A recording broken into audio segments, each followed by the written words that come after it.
आइए यहाँ पे हम याद रखने की कोशिश करेंगे एक स्टोरी की मदद से कि कौन से problems money market of India face कर रही है। स्टोरी को समझने से पहले चलिए हम लिस्ट डाउन करते हैं कि कौन से प्रॉब्लम्स मनी मार्केट इंडिया में फेस कर रहा है। Well, money market in India faces dual structure, that is organized and unorganized structure. So there is a dual structure of money market in India.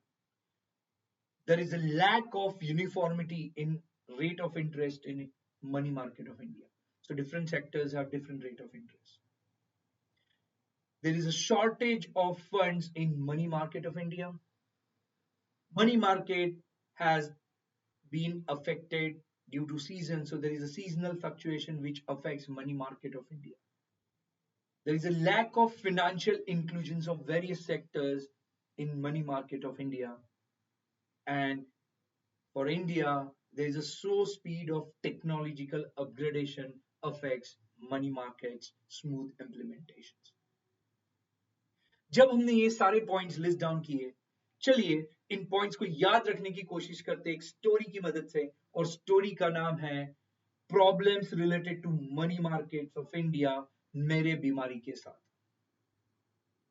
एक बार मैं बीमार गिरा तो मैं डॉक्टर के पास गया, तो डॉक्टर ने बोला आपको वायरल इन्फेक्शन हुआ है, वो भी ड्यूअल स्ट्रक्चर का। उस वायरस के ग्रोथ रेट का स्पीड यूनिफॉर्म नहीं होने से आपका बुखार ऊपर नीचे हो रहा है, इसलिए आपके बुखार में फ्लक्चुएशंस आ रहे हैं।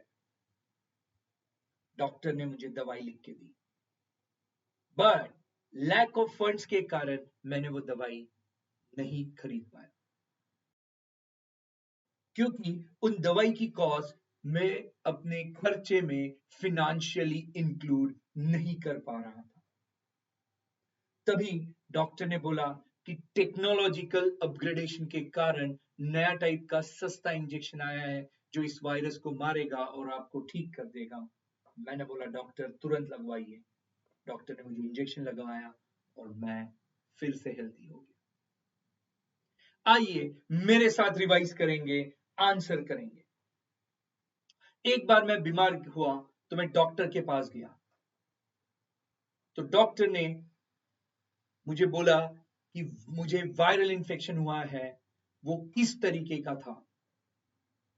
हाँ, ड्यूअल स्ट्रक्चर। वायरस का ग्रोथ रेट क्या नहीं था? यूनिफॉर्म नहीं था। उसके कारण मेरा बुखार ऊपर नीचे होता था। तो मेरा बुखार क्या होता था? करेक्ट, फ्लक्चुएट होता था। डॉक्टर ने मुझे दवाई लिख के दी, बट किसके कारण मैं वो दवाई नहीं खरीद पा रहा था? हाँ, शॉर्टेज ऑफ फंड्स के कारण मैं वो दवाई नहीं खरीद पा रहा था, क्योंकि उस दवाई का खर्चा मेरे बजट में मैं क्या नहीं कर पा रहा था?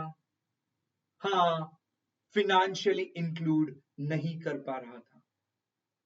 तभी डॉक्टर ने बोला कि किसके कारण एक नया इंजेक्शन आया है जो सस्ता भी है और इस वायरस को मार गिराएगा।